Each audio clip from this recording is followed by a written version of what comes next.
it's like sometimes we feel that there are these rules that we have to abide by. And I'm like, what happens if I don't? Like, are someone going to take me to writing prison for not following the rules? Hello, language lovers. Welcome back to another episode of Speaking Tongues. I'm here today with Melanie Márquez Adams and Emily Hunsberger, author and translator, respectively, of Wonderland, a collection of crónicas, essays, and experimental texts. Melanie Márquez Adams is an Ecuadorian American writer. She's the author of 2 collections of short stories and 2 essay collections, as well as the editor of the anthology Del Sur al Norte, Narrativa y poesía de autores andinos, winner of the 2018 International Latino Book Award.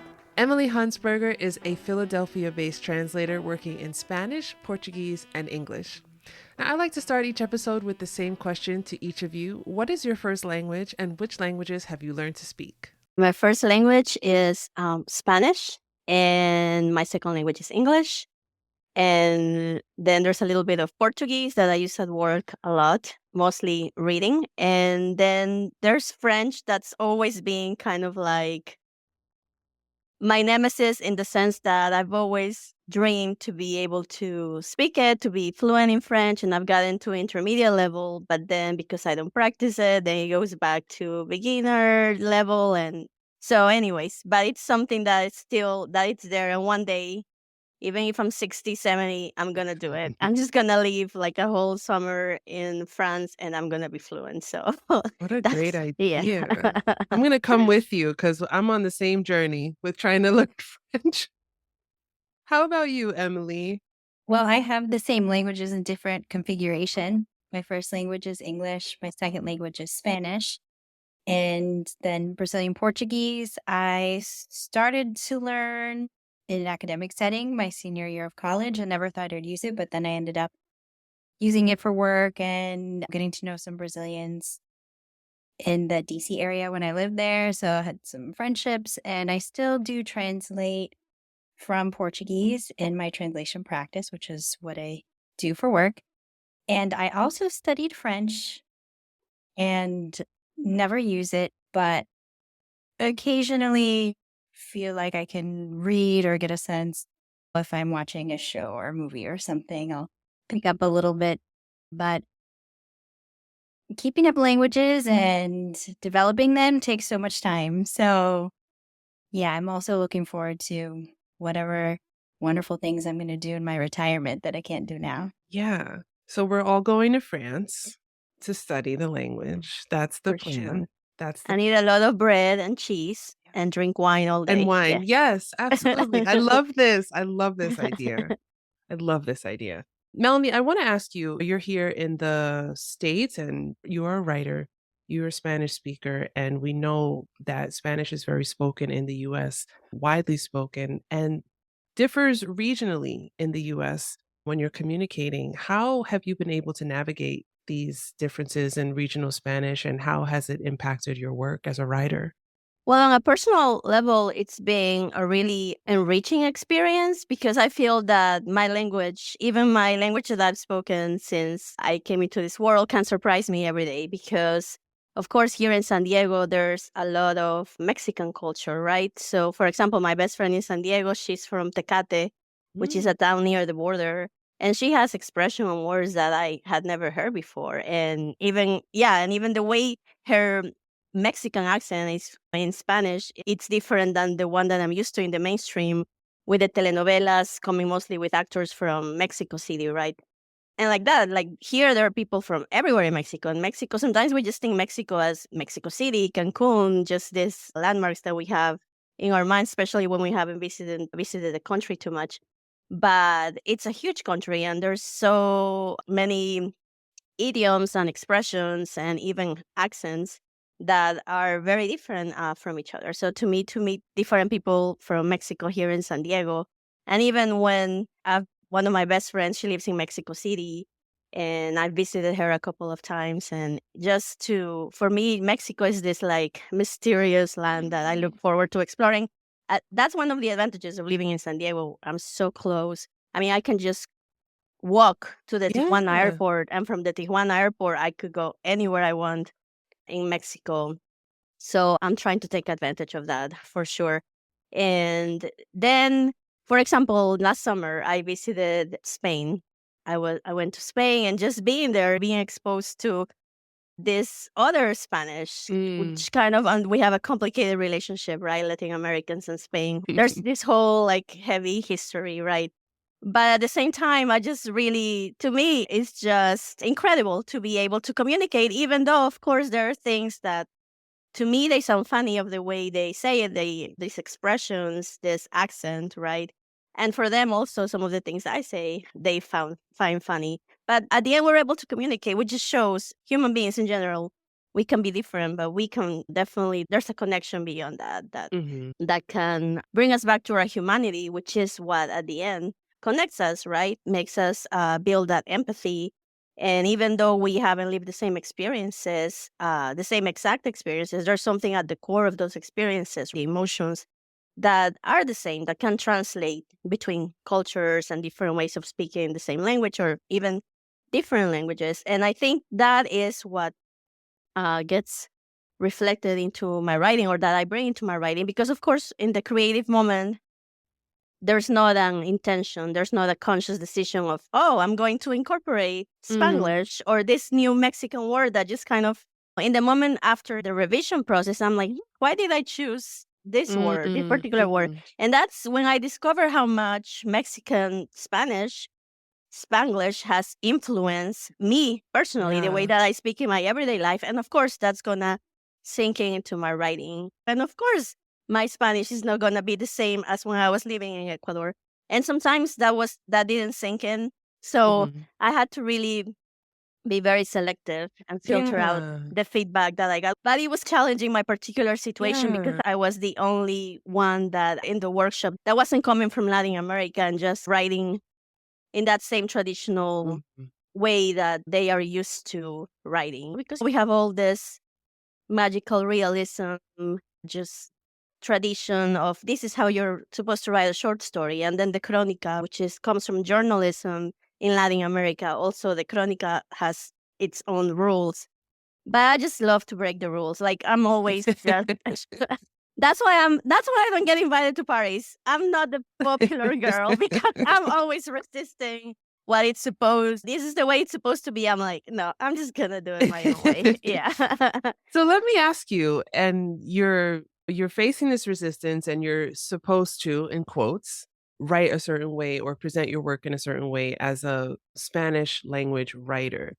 How much of what you write comes from your Ecuadorian background? How much particular Spanish to Ecuador shows up in your writing? Or how much do you want to bring to your writing? And then to Emily as a translator, when you are encountering Spanish from Ecuador, um, in comparison to, I don't like to compare, but I guess in your work as you're comparing Spanishes, as we know they change throughout it, what has to go into your work in order to work with a language from a specific region of Latin America? I'm gonna answer before I forget the question. I think that I rarely write about Ecuador consciously, Mm, but it's like Ecuador is always in the background. Ecuador and Ecuadorian Spanish, because that's what I'm comparing everything else to, right? mhm. Whenever I'm writing about my impressions of being in Tennessee, of being in San Diego, or wherever in the world I am, and I am like, oh, this is strange, this is different. I am making that comparison to where I lived most of my life, which was Ecuador, where I grew up, where everything, the way that I see the world, of course, got shaped in that culture, in that religion in which I was raised, brought up. So even though sometimes I'm like, oh, I always say I'm a bad Ecuadorian, right? And I'm like, oh, why don't I write more about my own country, my hometown? But it's like, no, it's always there. It's always kind of part of the background, part of who I am, part of all of this, my perspective, right? How I look at the world, it comes from there. So I feel that in a way, Ecuador and my Ecuadorian Spanish, they're always there. Okay. I'm going to answer your question, but I also wanted to add that even though we all have contact with people all over the globe because we live in the age of the internet. And I think there is a globalization to some extent of Spanish. No matter where you live, I think there is something especially powerful about being in the US, because it's one thing for me to watch a social media video by somebody in Australia. It's another thing if my next door neighbor is Australian and I go to school with somebody from the UK, and then I have a Nigerian teacher, and I see these people every day, and we're all speaking our Englishes to each other, and I think I'm trying to come up with an analogy for what it's like to be a Spanish speaker in the US, but be in community with so many different Spanishes or variations of Spanish. And I think it's amazing and powerful and enriching, but that's my point of view that not everybody shares.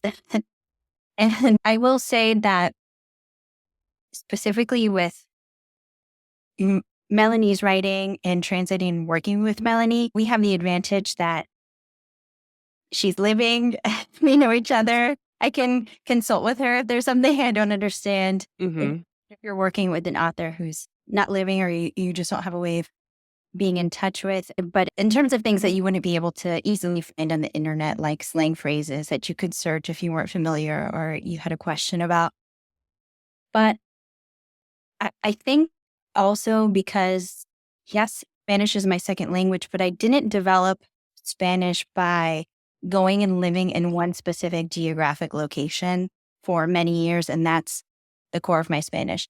My Spanish has always been colored by exposure to teachers, friends, families, work, clients, coworkers, people from all over. So while I'm just going to use the example of Mexico, I think like in just Mexico City alone, there's probably like 200 neighborhood slangs or something. I wouldn't be well versed in any of those, but there is a sort of maybe antenna that you have out for, you can pick up where the kind of general Spanish is being colored with a local nuance or something. And even if you're not familiar with it, you think, okay, I'm going to have to look into that or ask about that. So it really just depends on the text and the writer and so many different factors.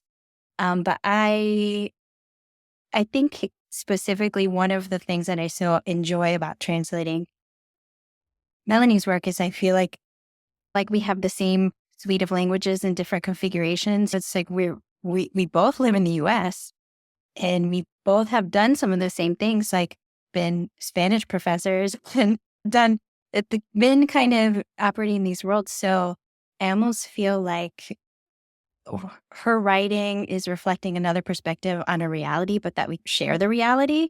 So it doesn't feel like, oh, it's so Ecuadorian to me, if that makes sense. I don't feel that when I'm reading her voice that, oh, I'm going to have to really brush up on my cultural knowledge. But also she's always there for me to ask her if there's anything that I do flag that I don't quite understand, which is really wonderful.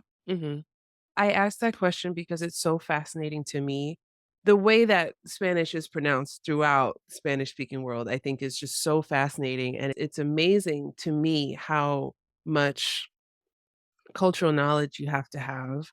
As a writer, I imagine, because you want to reach a wider audience, you want to reach as wide of an audience as possible. And as a translator as well, because your work, as you're honoring the source text, you have to have this cultural knowledge as well to be able to facilitate that easily and effortlessly and also honor the author as well. So let's talk about Wonderland. I'd love to know how this came about, how we came about compiling these crónicas and how it went from this compilation to being translated, and a little bit more about that process. Well, my first experience with writing had been through the short story genre. So I published my first short story collection in Ecuador while I was already living in the US. And all of a sudden, though, after a few years of living in Tennessee, and once I had started writing, I had this need to document what I was living, because to me, Tennessee was just this land of wonderment. Like, to me, that was something that was so different than everything I had experienced before. First, in the context of the United States, right? I lived in South Florida for 5 years. I went to college there, did my first graduate degree there. I had been to New York. I had been to California as a little girl, as a teen, as a young adult. So to me, the US was that, right? Kind of the stereotypical US that you get to see in the movies. And then when I moved to Tennessee in my early 30s, all of a sudden I discovered a US that I had never seen, and Mm. also a world that I had never seen because I'm from a big, big city in Latin America, the biggest city in Ecuador. Mm-hmm. And all of a sudden, I was living in these small towns with the country roads and Dolly Parton, and just hours and hours of just looking at churches and farms. And it was just, to me, that was all just so different and surprising and really lovely in a way, right? Because I think that by the time I was in my early 30s already, I was done with that part of my life where, of course, you want more entertainment and more, I don't know, just noise, right? Yeah. And all of a sudden, in my early 30s, I was kind of craving just a more quiet life. I think it's because I was really ready to sit down and write. Mm. Being a writer, it's like I was always a writer, but I was just waiting for my voice to come out in a quiet space, because being a big city, being near Miami, that was not going to happen. There was just the distractions were just incredible. And also being around my family also would quiet my voice. And all of a sudden I was free to just let all of these experiences and everything that I had gained as a lifelong reader just kind of come out. I was just craving to write my impressions, to write about the South. I feel with a different perspective than what I had read before, because there's a lot of negativity associated with the South. And of course, from a privileged position and point of view, I was able to see a more endearing side because, of course, I acknowledge there's no perfect place. Let alone Tennessee is not a perfect place. But I did become a writer there. I did get married there. I did have a life. I made a life, and it was a lovely life to be able to sit out in my porch and just look at the trees and the birds. This idealistic kind of, and an ideal place for a writer to write. That's what we, as writers, we long for those spaces. At some point, I was living in a town with just 3,000 people. It was just these experiences that of course, I had to write about it. I wanted to tell the world about it. I wanted to share my experience. But also, in a way, when I think the first stage of my writing is to process myself, what I'm living, what I'm experiencing, right? I need to explain to myself in my writing, and in that way, I process a therapy kind of approach that then, of course, through revisions and lots of hours of spending editing, it becomes a literary text. Mhm. But so I think that's what I've always said, because since I was a little girl, I felt like an outsider my whole life, even being back home. And I think that happens to a lot of writers. That's why we end up being writers, because we need to explain to ourselves this crazy world that we live in, right? We need to tell ourselves this, maybe process and tell ourselves the story of the world that it's friendlier than what might actually be the reality. And then all of a sudden, whoops, there I have a short story, a chronica, a personal essay in this longing of trying to understand the world. And of course, in that process, when the reader comes in, they also find themselves in these questions and this wondering. Because I think at the end, humans, even people who don't write, they are questioning, they are curious about, or I really hope they are, because if not, I just cannot understand those people who aren't curious about their surroundings, about everything in the world, right? And I feel because I was a reader since I was a little girl, I've been able to live through characters, this just times and places that are so far away, but in a way, I'm like, these people are not very different than me, because we all go through heartbreak, fear. These are universal emotions. And that's why I think it's so important to read, to travel and to read. But of course, if you cannot afford to travel, then read, because reading is a way of traveling. Exactly. So, yes. Mhm. You know, your writing, they became crónicas. And how does that process go from your writing in Spanish to where, you're having it translated. What did that process look like? Well, I think that leads us to a little bit of the Melanie Emily origin story, which was we have a mutual friend. She's also a writer from Mexico, Daniela Becerra. And I had translated a short piece that Daniela wrote. And then at the time, I was active on Twitter and got connected with Melanie there. And she graciously sent me a copy of her book of short fiction, Mariposas Negras, and a book of her crónicas, Querencia. And I will say that Wonderland, it does heavily draw from Querencia, but it's actually a little bit of a unique collection of nonfiction that Melanie has written. So I was able to read her work, and then we actually, it really, for me, it opened up a window.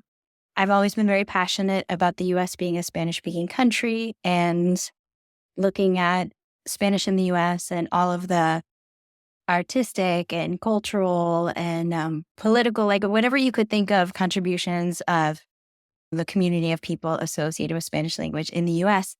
But through Melanie, I realized there was a whole movement of writers like her who live in the U.S., were either born here or have lived here for a long time and really consider the U.S. their home and are bilingual, but choose to write in Spanish. And so it was this really, it just totally drew me in, this convergence. And at the time, I was producing my podcast, Tertulia. So Melanie and I collaborated on a series that she helped me co-curate of 10 such writers that are based in the U.S. but write in Spanish, reading their fiction or poetry.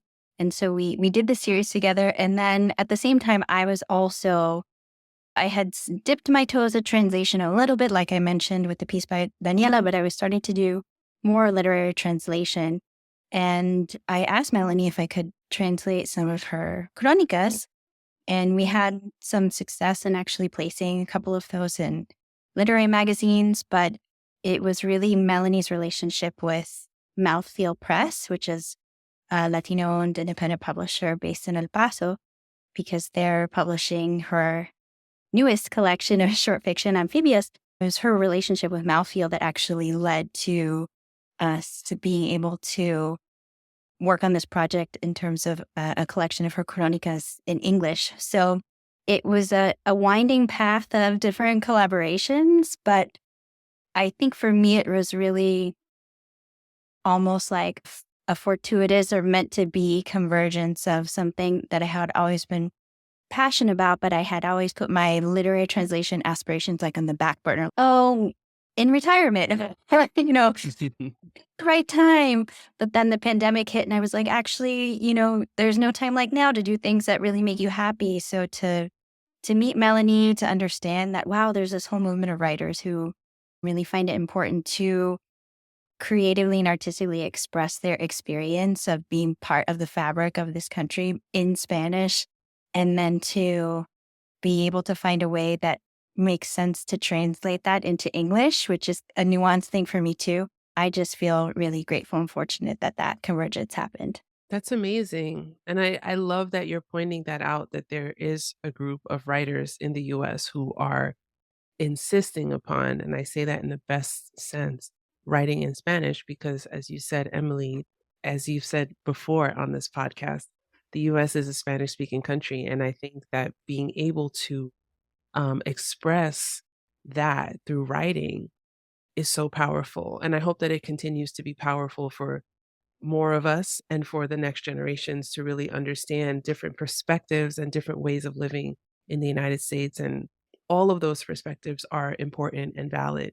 And I hope that this movement continues, of course. In Wonderland, do either of you have a crónica that stands out to you specifically, or one that maybe you hold close to your heart, or one that you think stands out among the collection? Well, for me, all of them have a special meaning, but when thinking about one to highlight today, I thought about The Ghost of the South.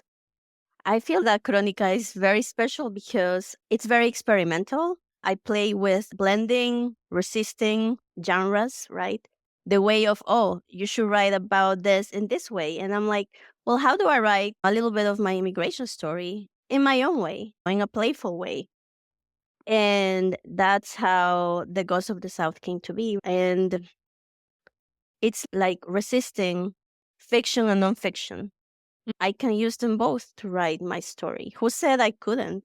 It's like sometimes we feel that there are these rules that we have to abide by. And I'm like, what happens if I don't? Like, are someone going to take me to writing prison for not following the rules? Yeah, of course, some people are going to be very critical and be like, well, that's not, but I don't care about those people. The older I get, the less I care. So I think that's why I'm becoming more experimental in my writing. And The Ghost of the South was kind of a first step towards what I hope it's going to become my next stage in my writing.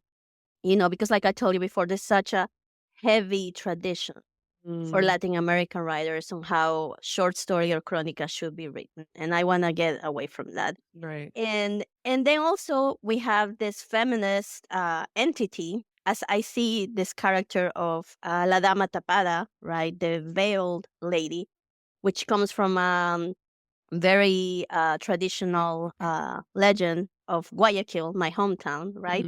So it's this ghost lady that just has fun scaring the crap out of men because she challenges this trope of the male monster that's waiting around the dark alley to hurt women. She is the female monster that is waiting to scare men. And to me, and she doesn't have a backstory. She's not out to revenge her lost children or, some man who left her at the altar. I think she just has fun scaring men. And to me, that's just incredible. I'm like, I want to be like that lady when I grow up. So I love bringing her into my story and kind of making her kind of an alter ego, and I realized, oh, wow, I actually admire this ghost, right? This female entity. And of course, she's from my hometown. And I'm like, how do I bring her into Nashville? And then I realized there's a lady in black legend in a very famous hotel in Nashville. I just took on the challenge and I was thinking, okay, how do these two ghosts come together? How do these two stories, Nashville and Guayaquil, come together? And all of a sudden I realized these are towns with a river, right? So the river runs through.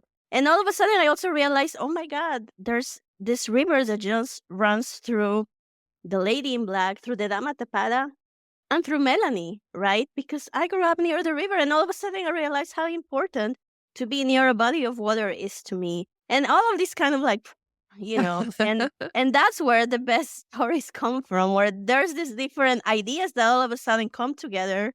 And the fact that Emily was able to just, in translation, I'm like, oh my God, I cannot believe I wrote something like that. Which, when you get to read your own writing in a different language, it's like you rediscover.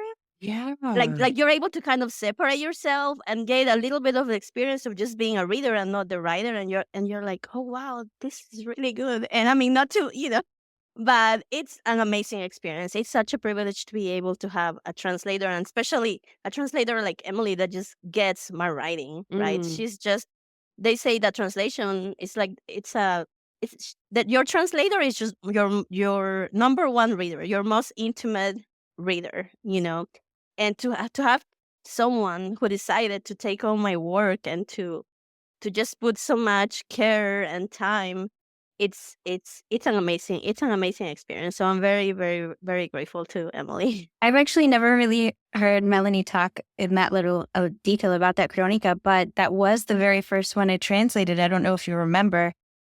And it wasn't the first one that we ever placed in a magazine or did anything with, but something about it was really special to me. And it's also really fun.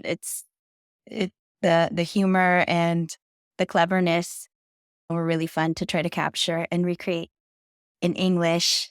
And I also wanted to talk about another text, which is pretty experimental, that we decided to include in the collection that we called Wonderland, which is Inventario de una isla en peso. And Melanie actually wrote this to be included in an anthology where Latino and Latina authors reflect on Cuba and Cuban culture. But, she mentioned that she lived in South Florida for 5 years, and I grew up in South Florida. So that's another one of the shared spaces that we have. And while that's not the only setting that appears in this particular crónica, right away, some of the references and places just were super vivid for me. It had personal significance for me.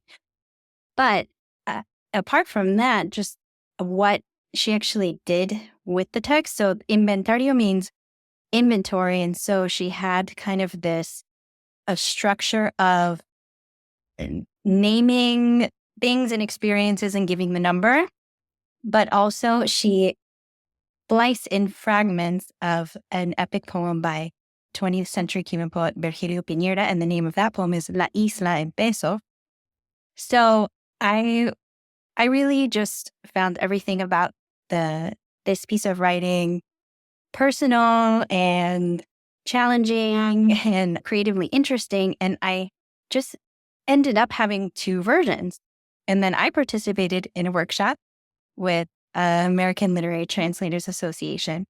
And I brought both versions, and both the facilitator of the workshop and everyone in the workshop, they all liked both. And they said, well, you should try to include both. The main difference between the 2 versions is that in one, I just left the fragments of the poem as is in Spanish.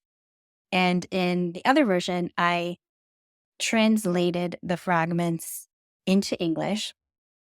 But I should also say that in both versions, there still is Spanish. Like, for instance, some of the dialogue that takes place in Miami. So for any of your listeners who have ever been to Miami, that's just being very real life to the Miami experience. So I had these 2 different versions in terms of the treatment of Virgilio Piñera's fragments that Melanie wove into her text. And then we decided to include both versions, and we invited the readers to choose their own crónica in their reading, which I hope they'll actually read both. But that was just the whole experience. And then the fact that the editor at Mouthfeel Press was perfectly willing to include both and go along with our idea was really gratifying. I feel that synergy in that piece between the 2 of you, and how, and maybe just because, Emily, you talked about this process of translating the crónicas with me personally on the side. So I had a little like tiny peek into the work that you were doing, but I love to hear that this process was so synergistic for you both, and you were able to work together so well. But reading the words in English that you wrote in Spanish, I would imagine is maybe not the most typical experience for an author. Like if you write something and then it's translated into a language that you don't speak, you don't have that experience, but you have that unique experience. What does that mean to you to be able to do that? How does that feel for you? It's really a new way to look at my work. It's incredible because, as I write and go through the revision process in Spanish, right, I just get used to seeing this particular piece, story, crónica in just this one way, right? And then when I read it in English, which incidentally, a lot of the reading in this last 5 years has been mostly in English. So to be able to read in that language in which I like to do my own reading for pleasure and for my work, to be able to read my work in that language and from the perspective, and I think it's because as a reader, I enjoy reading work in English more than I do in Spanish. So English is that space where I get to be free, where I just get to read for pleasure. So to be able to read my own work in English kind of brings me back to the perspective of being a reader and just enjoy my own writing as a reader. That's an amazing experience. I really wish that all writers can get that experience because it just makes you appreciate, oh my God, I created this, right? Because sometimes we just get lost in okay, I wrote this, it's published, okay, I forget about it. And that's a pity because this is something, it's your creation, right? It's something that you should appreciate and be thankful for, that you're able to create, to give to the world something like this, right? Which is also an artistic piece. And thanks to this translation that Emily and I have worked, that have brought together into the world, I'm able to get that experience. And to me, that's a privilege to Yeah. be able to read my own writing just as a reader for Mhm. pleasure. Mhm. It makes me, it's made me so happy. It's brilliant. I just cannot express, there's no words to tell Emily how much joy she's brought into my life translating my work. It's incredible. Yeah. I just wanted to add something that, like what Melanie is describing, there's also a part for the translator too, where I think for me, I always also loved to read and do creative writing, but I left it behind for a number of years. I just hadn't been doing it because other things, I prioritized other things. And then when I started doing literary translation, it's like something that was dormant came out of hibernation for me. But what I wasn't expecting was the depth of human connection. In many cases, when we write, and people going through MFA programs or participating in workshops, there is the love of the craft and just the therapeutic catharsis of doing it. But there's also the wanting someone else to read it, or you're envisioning a reader often when you're writing or translating. But apart from even managing to get things published or to get them in the hands of people who are going to read it, that connection that I've had with the writers that I work with that are living, because I do translate some work by people who are long gone. That level of connection, and people come up with so many analogies, like a translation is a piece of writing that has lived in two people's brains, or things that people say. But there really is something unique. It's almost like you're co-parent. You become co-parents of the translation. And Melanie and I have even talked about other analogies like la tercera escritora, the third writer, and things like that. But that aspect, that human connection with somebody else and their creative work has been a really unexpected gift of getting into literary translation, in addition to all of the creative fulfillment I feel when I do it. So it's really something unexpected, but really special. Melanie, you talked quite a bit about resistance, and I would love to know. And you also talked about your immigrant experience not being the typical one. How have these parts of your life or your path of resistance, how does that show up into your work? How do you consciously bring that into your work? I think I'm always trying to challenge stereotypes or assumptions, right? I think that's where I can complement the typical immigrant story or the traditional immigrant story, let's say, which of course it's a valid one, right? And I always acknowledge my privilege that I always got to come to this country legally, right? As a tourist, as an international student, then I got my green card, now I'm a citizen. I even had a work visa for a while when I taught at a college in Virginia. So I have to acknowledge that's a place of privilege because of the family I was born into, the education that they were able to afford for me and my sisters.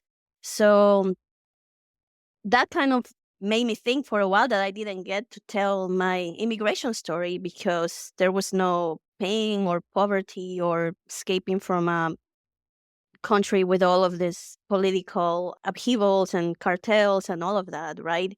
I chose to come here. And sometimes I would tell people and they would look at me weirdly. I would probably have a more comfortable life back home because being able to have help with cooking and cleaning is a lot more affordable back in Ecuador. Mm. So I wouldn't have to worry about that. I could have someone come do that daily for me. I could afford it there. I mean, there were all these, but yet I chose to come here and just suffer like a regular human being. And I don't like cooking. I don't like cleaning. But yet, to me, that's freedom. That's the price that I pay for my independence, right? And of course, there's a lot of privilege in saying those words. So I acknowledge that. I acknowledge that. And I'm like, okay, so what can I bring to this table of different immigration stories? What can I bring? What can I bring of value? And I think it's that challenge of the stereotype and the assumptions, right? Oh, because I speak Spanish, you're going to assume I'm from Mexico, right? Because I speak Spanish, you're going to assume I don't have an education, right? I didn't even finish high school yet. I'm already on my fourth graduate degree. because I'm a big nerd and I love to learn. I place a lot of value in my education. So I try to break those stereotypes, those assumptions of the way that Latinos are supposed to be throughout my life in the different places where I've been in the US, where I don't fit that Hispanic, right, stereotype that they have.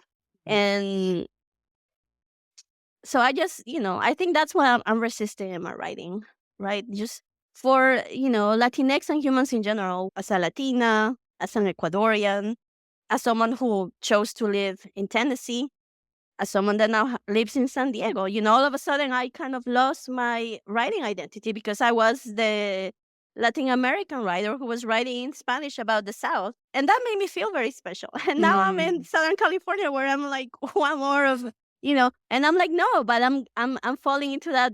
I'm not one more of a million of Hispanics. No, because I'm different. Because I'm Melanie, and there's no one else like Melanie. Well, do you feel like now that you're geographically in a different place, that your resistance will shift going forward as you're writing? And have you started to feel any of that, or do you feel it shifting, or notice that it's going to shift in a different direction? Yeah, I already had an editor from Tijuana contact me, right? He's like, oh, I see that you moved to San Diego. Well, now you're a border writer. And I'm like, I'm a border writer. Why? I'm like, no, I'm not. And then I'm like, well, maybe I am. Maybe I could be. Why not?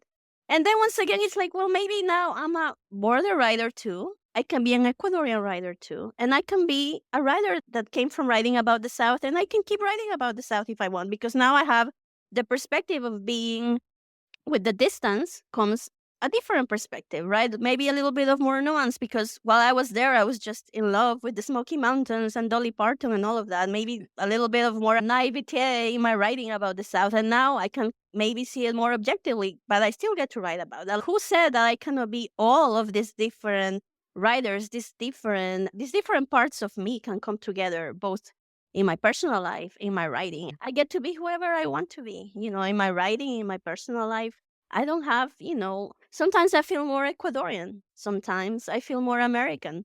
Sometimes I really miss Tennessee. Sometimes I appreciate living in San Diego. And sometimes I wish I was living in Europe and just eating tapas and eating goat cheese. But it's okay. And all of this complication, these parts of me that it's longing for different experiences and different places, I think that's what makes my writing interesting. Yeah, I think so too. And I spoke to you before about Wonderland, and I felt that resistance in your words. I felt that resistance in the stories that you were telling, even if I couldn't put my finger on what you were particularly resisting or what you were speaking out against or pushing back on. It's so prominent in your writing, and it's so prominent in your themes. And I really appreciate that you're bringing it out in your work.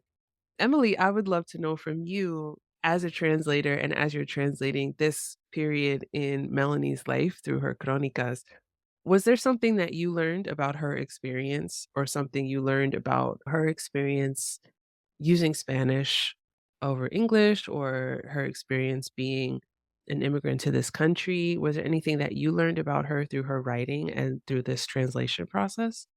As I was translating, occasionally I would send Melanie messages like, I feel like I'm on a road trip with you and we're passing through all these places and you're telling me all the stories and things that you live. But I had an experience that's a little bit parallel to Melanie's, of reading her writing that someone else translated into English. Just it's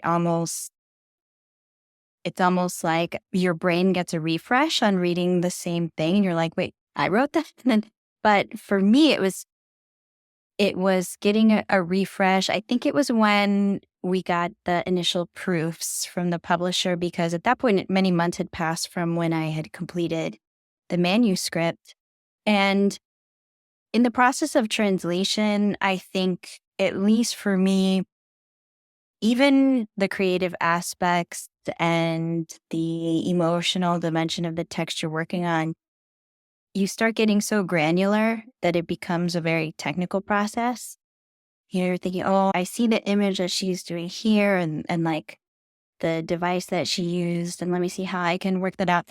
So you almost can't see the forest for the trees, or I don't know if I'm using the right experience.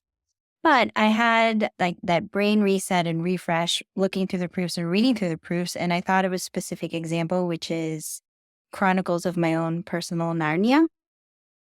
And so in this crónica, the narrator is waiting in the waiting room of a car mechanic and is pulling out a book in Spanish, which is like she's really looking forward to reading, and it's like her refuge. But then little by little, it's like almost the proverbial curtain is lifted, and she realizes that there's a certain news network on the TV blasting all of this negative rhetoric about Latinos and xenophobic stuff, and looking around and seeing like no one else is from her culture in that room. And I would say the book goes from being like this source of comfort to like a scarlet letter at that moment, because it's signaling that she's a Spanish speaker. And I think when I was rereading, I had gotten so deep into the technical mindset that I was like living in my intellectual brain, but then I had gotten my feeling brain, and I really just felt like the dread, or I don't know if that's the right word to describe the emotion, but I think that there's just a really emotionally vulnerable dimension to Melanie's writing.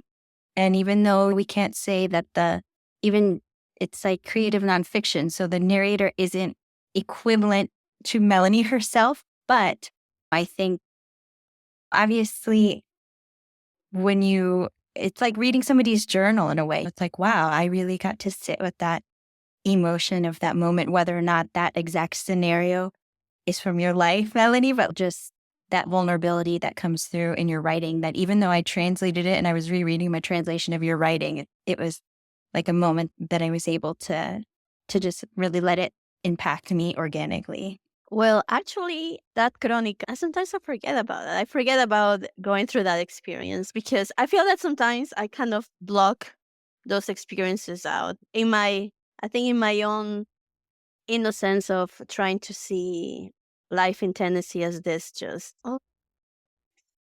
bliss for me as a writer. And actually, this crónica, I had to filter out very little of what actually happened. Of course, I make it pretty. It's called creative nonfiction, right? And bringing the imagery of Narnia into the story. But that moment of sitting there waiting for them to change my tire, and all of a sudden realizing, wow, there's the newscaster talking about Hispanics in the US with this kind of negative, and all of a sudden I'm like, oops, I'm the only Hispanic right here in this waiting room. And in those moments, it's like you're like, all of a sudden it it just makes you realize where you are, right? Because when I'm at home, just sitting on my porch, writing and looking at the squirrels and the birds, life is great.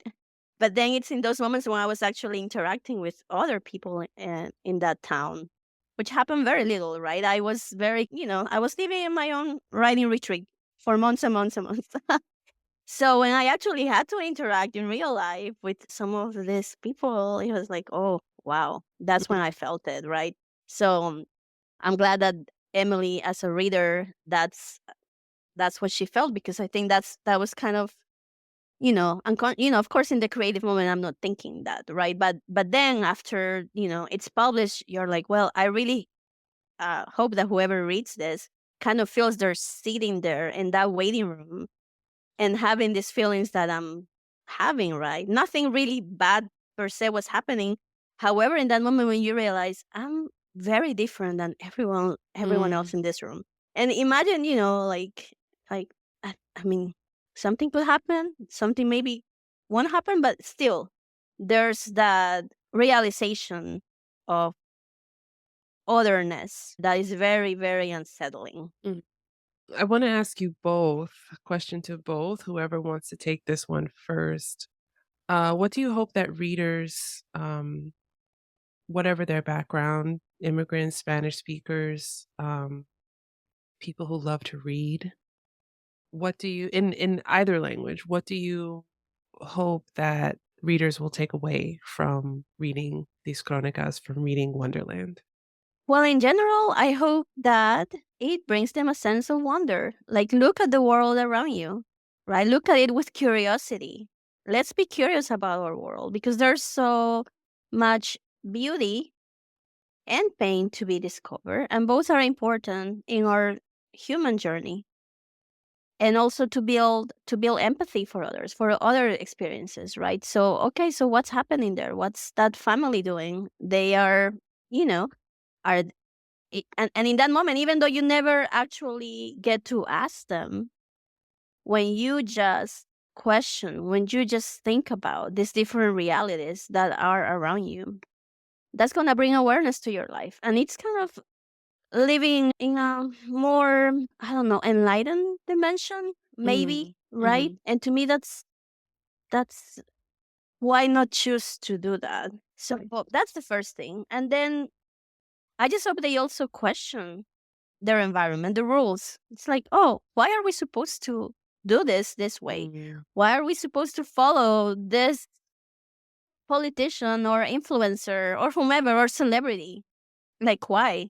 Why don't I get to make my own decisions? To make my own decisions about the way I think, about the way I see a certain group of people. So that's why I say that with my writing, I hope I create more questions. I'm not here to give answers, you know. I'm not into self-help of, oh, this is what you should do to have a better life. I mean, those books are necessary, of course, but that's not what I'm doing with my writing. I'm going to bring more questions. I'm going to confuse you even more. But from that confusion, that's where we learn. That's where we learn more about ourselves and we learn more about others and this world. Absolutely. Yeah.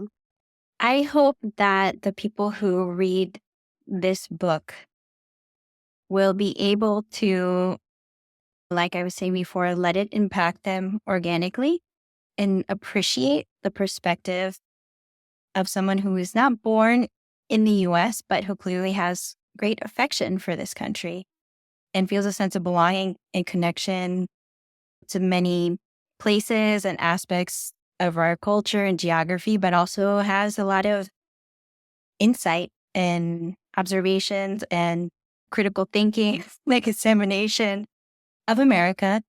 And I think it's actually pretty unique to have someone like Melanie give us her take on America and America.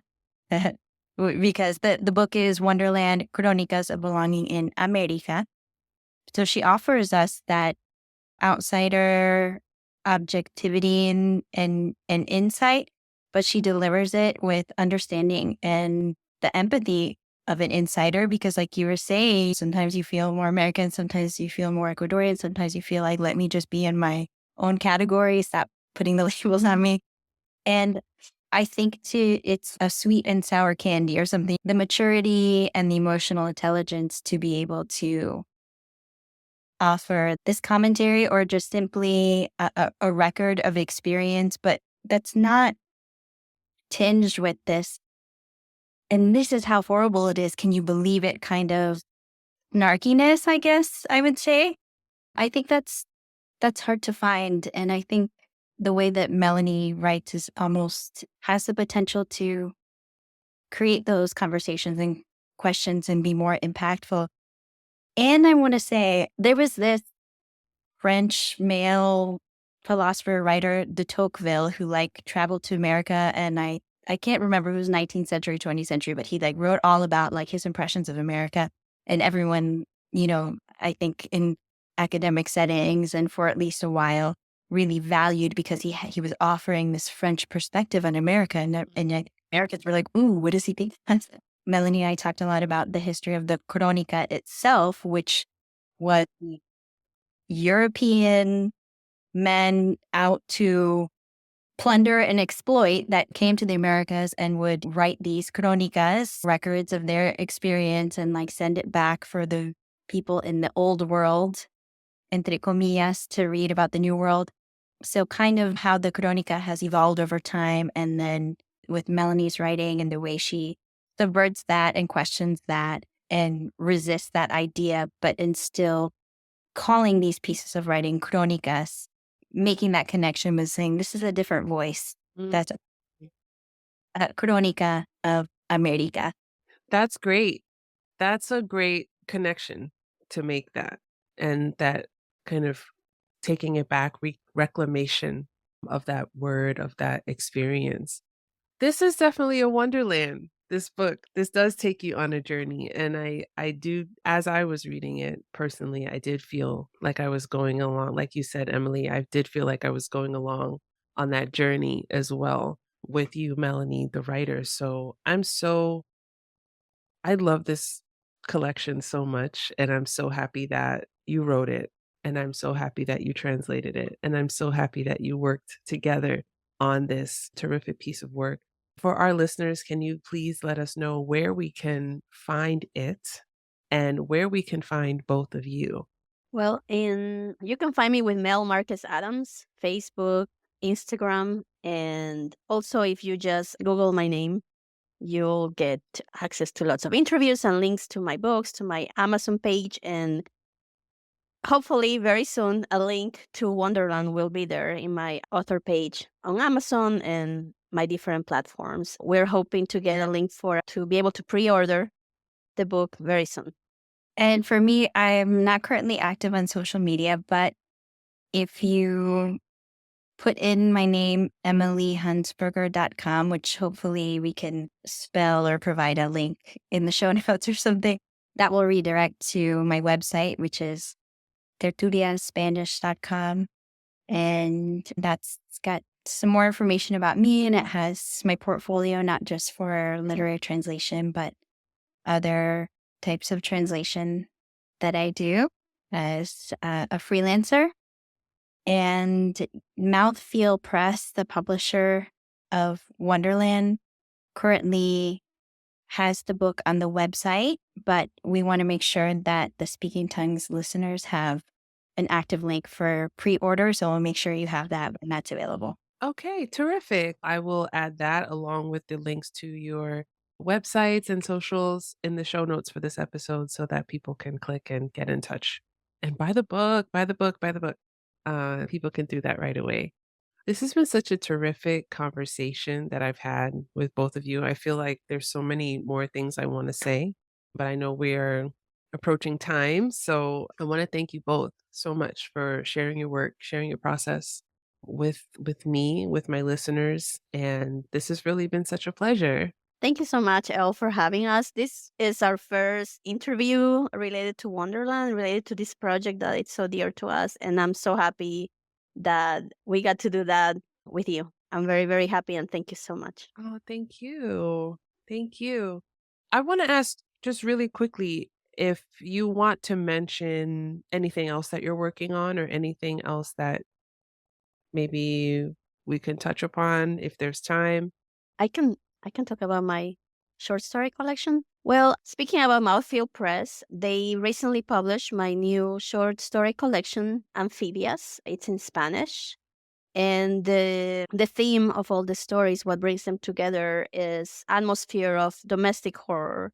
And just like I did with The Ghost of the South, where I play with this legend, right, with this ghost, there's a lot of mythical figures in my stories in Amphibias.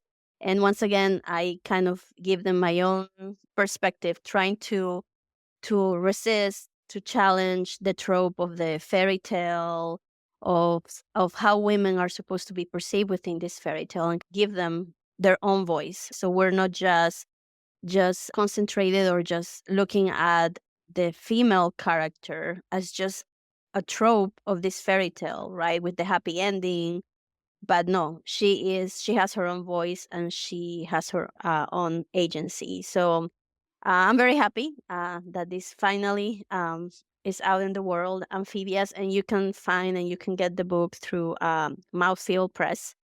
I like to end each episode on the same question just to have a little bit of fun. Not that we haven't been having fun this whole time, but I like to ask my guests if there are any jokes, popular sayings, tongue twisters, cool slang words, idioms, words of wisdom, or words of advice in Spanish, in Ecuadorian Spanish, in US Spanish, in any Spanish in any corner of the world that you would like to share with us and teach us.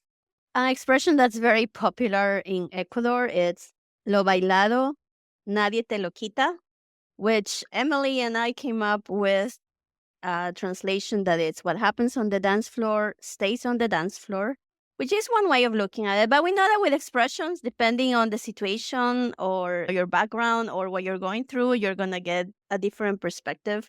To me, Lo bailado nadie te lo quita has always been more about live life with no regrets, right? Or like YOLO.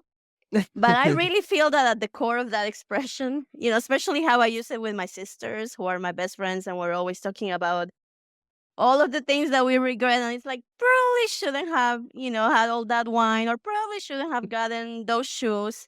It's like, oh, lo bailado nadie te lo quita. It's kind of a way to justify bad decisions and feel a little bit better about it. And that's why I really like that expression. Because it's kind of like, oh, it's okay, I did it, but, we learn from everything. We learn from the good and we learn from the bad, right? Yeah.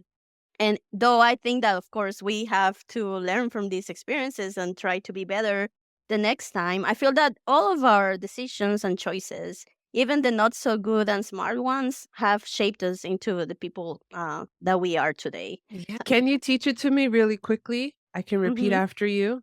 Mhm. Lo bailado, Lo bailado, nadie nadie te lo quita. te lo quita. Mhm. Ooh. So now no one can take away from you what you've danced, Yeah. So you enjoyed it. When you were dancing, you were having the time of your life. So you'll have that. You I at least have love that. that. I love that. That's a great one. Thank you for sharing that with us, course. Melanie. Thank you so much. Emily, do you have one?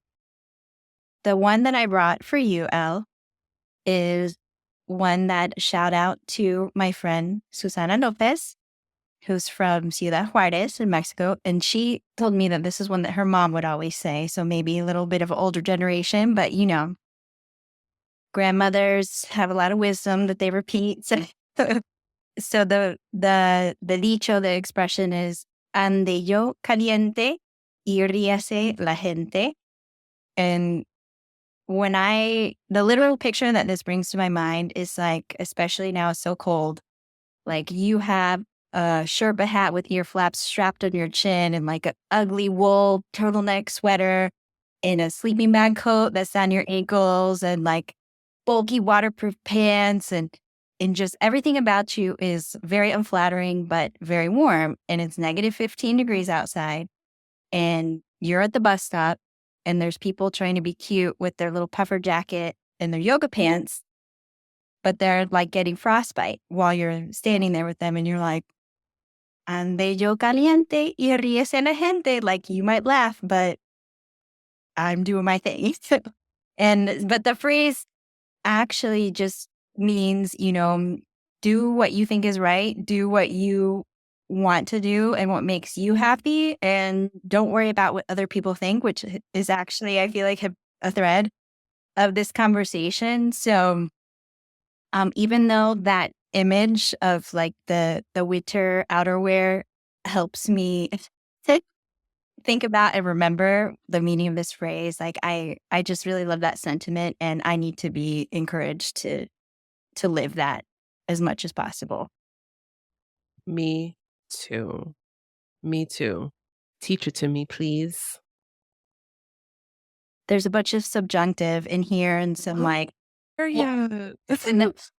like an old Spanish construction that people don't really use anymore. So, but anyway, it's ande yo Ande yo caliente caliente y ríase y ríese la gente. la gente. Ande yo caliente y ríase la gente. I love it. I love it. Thank you. Thank you. These are both, and you're right. I think that both of your sayings really encapsulate the conversation that we've had. So you understood the assignment. I love it. Thank you so much again for this conversation. Really quickly, whoever wants to go first, after you've been having a conversation like this for quite some time, but now it's time to go. You got to run, Emily. I know. What is the best way, the quickest way in Spanish? First thing that comes to your mind, what's the best way to say goodbye?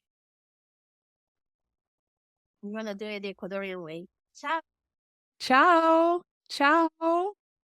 The first thing that came to mind is actually an inside joke with a friend of mine who comes from an Argentine family but didn't grow up there.